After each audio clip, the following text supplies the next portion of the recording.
The Arctic is a graveyard of lost things. Ships swallowed by ice, civilizations buried beneath centuries of snow, and flights that vanish without a trace. For 40 years, Flight AE-107 was one such mystery.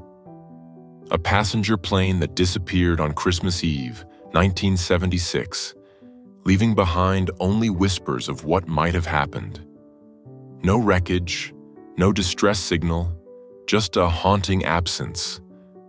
Until now, when a satellite scan picked up a metallic anomaly deep in the Alaskan ice, researchers believed they had finally found the lost aircraft. But as the excavation began, something wasn't right. Strange patterns in the ice, tracks where no human had ever stepped. And then, the eyes, watching from the frozen expanse. The truth hidden within that plane wasn't just a story of survival. It was something far stranger, something that defied logic and rewrote the boundaries between man and nature. What the team discovered next didn't just solve a decades-old mystery. It changed everything. Jason Wright stood at the edge of his office window in Anchorage, watching as snow drifted lazily past the glass. At 58, he had spent more than 3 decades studying Alaska's harsh wilderness, but nothing in his extensive career had prepared him for the satellite images now spread across his desk. The metallic anomaly, detected by military satellites in January 2016, had initially seemed like just another routine investigation. However, as he studied the preliminary scans more closely, a chill ran down his spine that had nothing to do with the winter cold. Dr. Wright? Sarah Chin, his research assistant, appeared in the doorway. Her usually composed demeanor showed signs of excitement. The thermal imaging results just came in. You need to see this. Together, they pored over the new data. The shape was unmistakable now. The distinctive outline of an aircraft's tail fin, buried deep within the ice at a precise 40-degree angle. Jason's hands trembled slightly as he overlaid the dimensions with known aircraft specifications. "It matches," Sarah whispered. "Flight AE-107. The name hung heavy in the air between them. Every Alaskan researcher knew about Flight AE-107, the passenger plane that had vanished without a trace on Christmas Eve, 1976. 150 souls lost to the wilderness, their fate remaining one of aviation's most persistent mysteries for 4 decades. "Get me Thompson at the National Science Foundation," Jason said, his voice steady despite the gravity of the moment, "and contact Dr. Elena Martinez at Wildlife Services. We're going to need her expertise." Within days, the operation transformed from a simple anomaly investigation into one of the largest recovery missions in Alaskan history. The National Science Foundation fast-tracked their funding request, and the U.S. Air Force offered logistical support. Yet even as the pieces fell into place, Jason couldn't shake the feeling that they were about to uncover something far more profound than a simple crash site. Elena Martinez arrived at the Anchorage briefing room on a bitter January morning, her silver-streaked hair pulled back in a practical braid.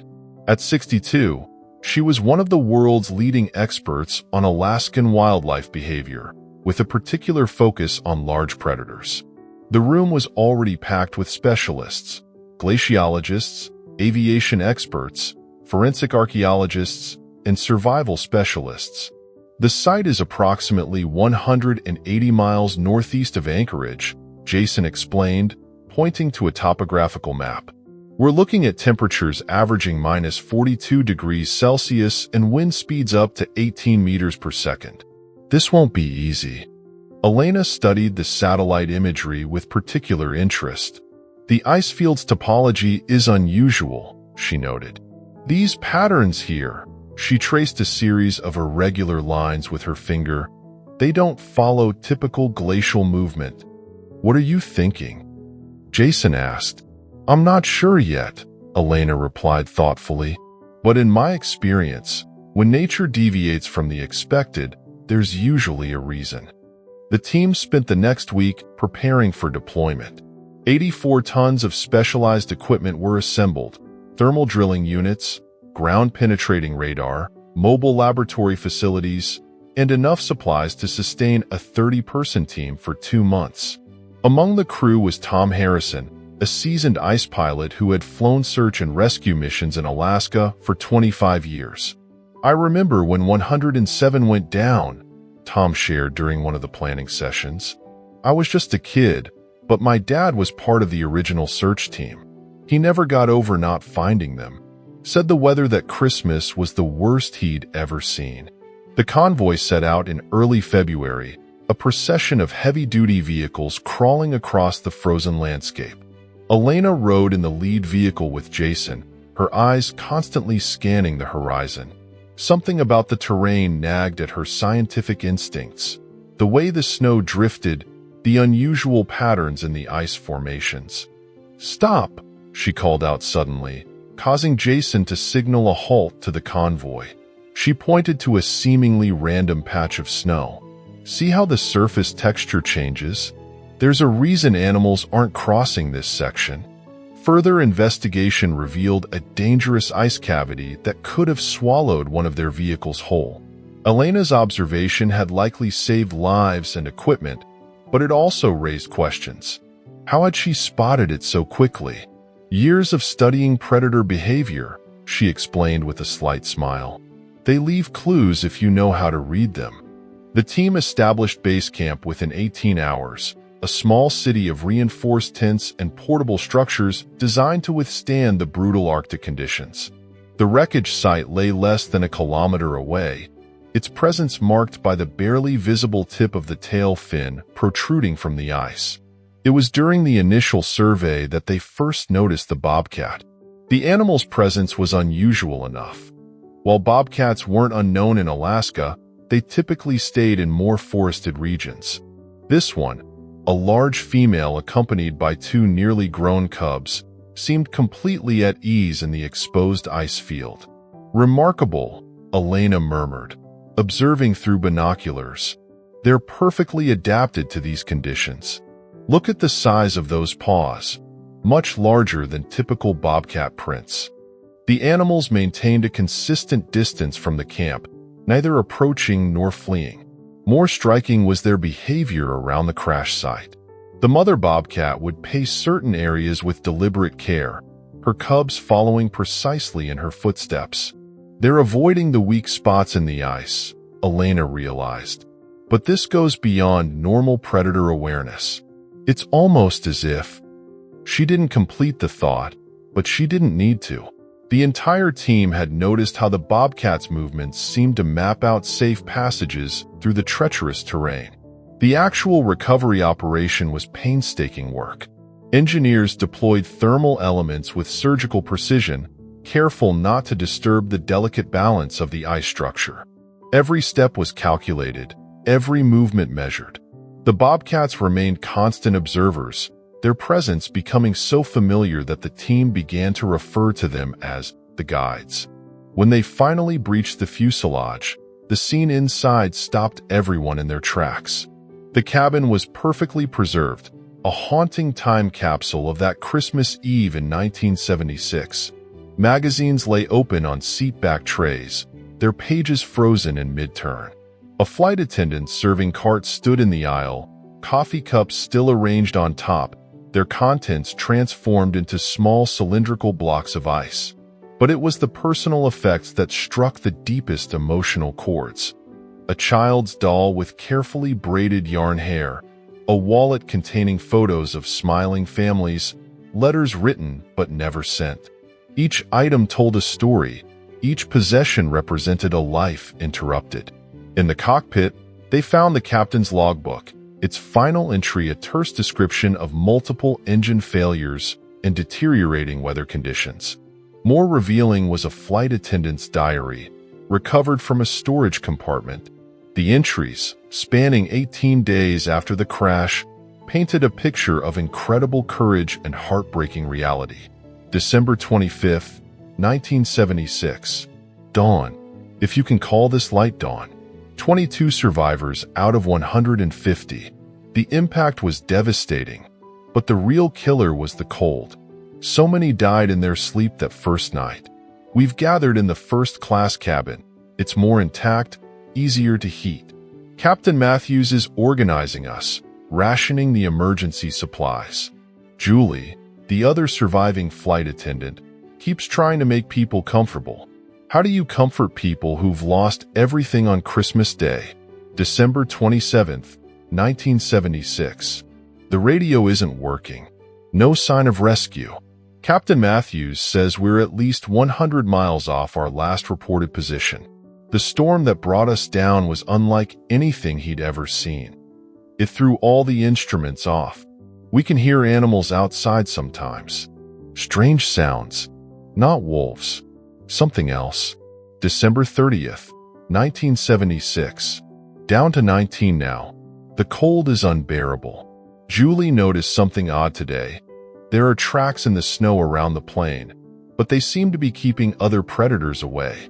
Captain Matthews thinks we might have crashed in the territory of some large cats. Somehow, that's comforting. January 5th, 1977. Only 12 left. We're out of emergency rations. Julie didn't wake up this morning. The strange thing is, we've found fresh kills near the plane. Rabbits, small game. As if something is leaving them for us. Captain Matthews says that's impossible, but we're past believing in impossible things. The diary entries continued, becoming increasingly uncertain about dates, but maintaining a clear record of events. The final entry was dated January 11th, 1977. I'm the last one now. The others are all gone. But I'm not alone. They're out there. I can see their eyes in the dark. Not threatening. Watching. Waiting. I understand now why they've stayed close. They're the guardians of this place. They know what it means to survive here, to lose family here. The mother cat brought another rabbit today. I couldn't reach it. Too weak to move now. I think she understood. She sat there in the snow for hours, just watching. I'm not afraid anymore. When the end comes, I won't be alone. Elena spent days analyzing the diary entries against known bobcat behavior patterns. These cats, she explained to Jason one evening, they're displaying characteristics that go beyond normal territorial behavior. The diary mentions them bringing food to the crash site. We've documented similar behavior in present day. She showed him photographs of small animal carcasses found at regular intervals around the excavation area. At first, we assumed they were just abandoned kills, but look at the placement. They're always in visible locations, always during our meal breaks. The team's wildlife photographers had captured incredible footage of the bobcat's behavior. The mother would often appear at the edge of the work area just before dangerous weather moved in, her posture and movements clearly agitated until the team took shelter. The cubs would mirror her behavior, learning patterns that seemed passed down through generations. You're suggesting these are descendants of the same cats mentioned in the diary? Jason asked, skeptical but intrigued. Bobcats typically live 10 to 12 years in the wild, Elena replied. We're looking at 4 or 5 generations. But yes, I believe these cats are the descendants of those that witnessed the crash. And I believe they've inherited not just territory, but behavior. As the excavation progressed, they began finding evidence that supported the diary's accounts. The distribution of supplies and bodies suggested organized survival efforts. Small caches of food were found at regular intervals around the crash site, some still containing preserved remains of small game animals. But the most stunning discovery came 6 weeks into the operation. While documenting ice core samples, Sarah Chan noticed something unusual in the layers. These striations, she pointed out to Jason and Elena, they're not random. Look at the pattern. It's as if something repeatedly traveled the same paths around the crash site, year after year, wearing grooves into the ice. Further analysis revealed decades of layered tracks, generations of bobcats following the same routes their ancestors had taken. The patterns matched perfectly with the safe passages the current bobcats use to navigate the ice field. They've been maintaining a vigil, Elena realized. For 40 years, they've been protecting this site. The recovery operation concluded in late March. The remains of Flight AE-107's passengers and crew were finally returned to their families, along with personal effects that had been preserved in the ice for 4 decades. The diary, now a crucial piece of aviation history, was donated to the Smithsonian Institution. But the story of the Bobcats captured public imagination in a way no one had expected. Wildlife documentaries were filmed, research papers published, and the site became a point of fascination for scientists studying animal behavior and intelligence.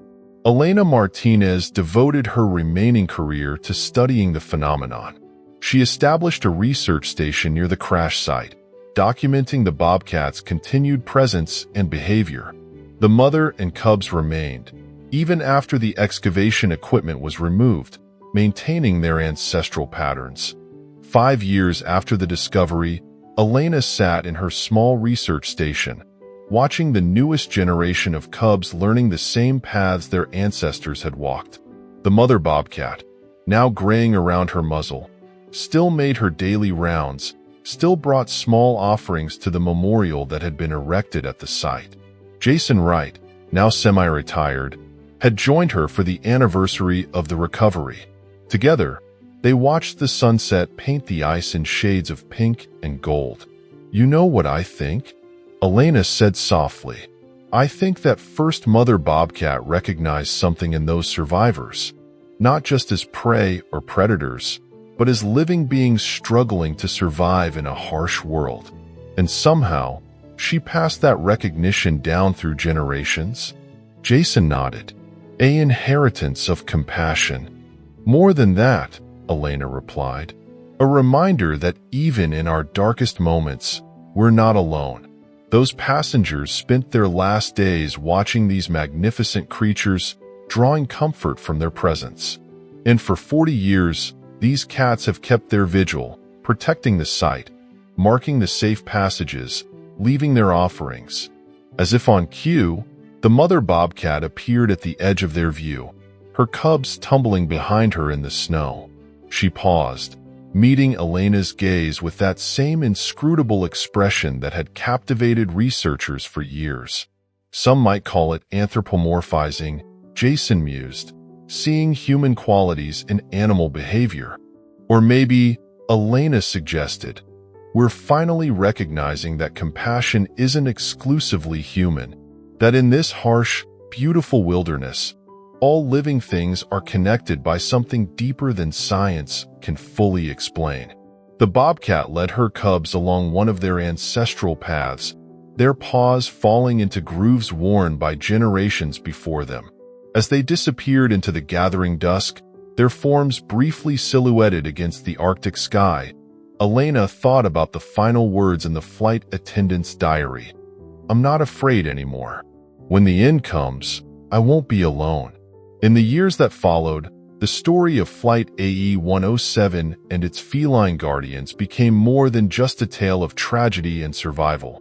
It became a testament to the mysterious bonds between all living creatures, a reminder that even in the most desolate places, compassion can take root and flourish across generations. The bobcats remained, adapting to the changing climate, teaching each new generation the paths of their ancestors.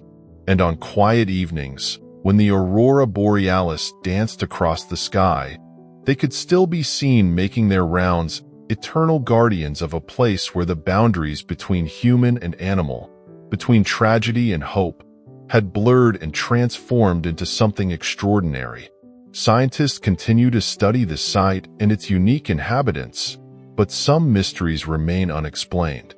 Perhaps that's as it should be, a reminder that in the vast wilderness of Alaska, there are still stories that defy our understanding, still bonds that transcend our definitions, and still moments of grace that can echo through generations, human and animal alike.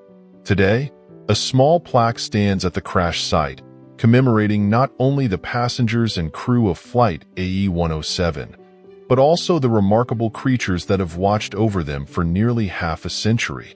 It bears a simple inscription, in memory of the 150 souls aboard Flight AE-107, December 24, 1976, and in honor of their unexpected guardians, who taught us that compassion knows no bounds, and that even in our darkest hours, we are never truly alone. The bobcats still roam their ancestral paths, their presence a living memorial to a moment when the divide between human and animal blurred, and something profound and mysterious took root in the ice and snow. Their story continues to inspire researchers, wildlife experts, and visitors from around the world, a reminder that in the harsh beauty of the Alaskan wilderness, some bonds transcend time, species, and even death itself. As Elena Martinez wrote in her final research paper before retiring, in studying the bobcats of Flight AE-107, we've learned something profound about the nature of compassion and memory. These creatures have demonstrated that the capacity for empathy and guardianship isn't limited by species or time. They remind us that in our increasingly divided world, the simple act of recognizing and responding to the suffering of others, regardless of their form, is perhaps the most fundamental expression of life's interconnectedness. The mother bobcat and her cubs remain, their daily routines a living testament to that truth, and in their watchful eyes, observers still catch glimpses of something ancient and wise, an inheritance of compassion passed down through generations that continues to touch and transform all who encounter it.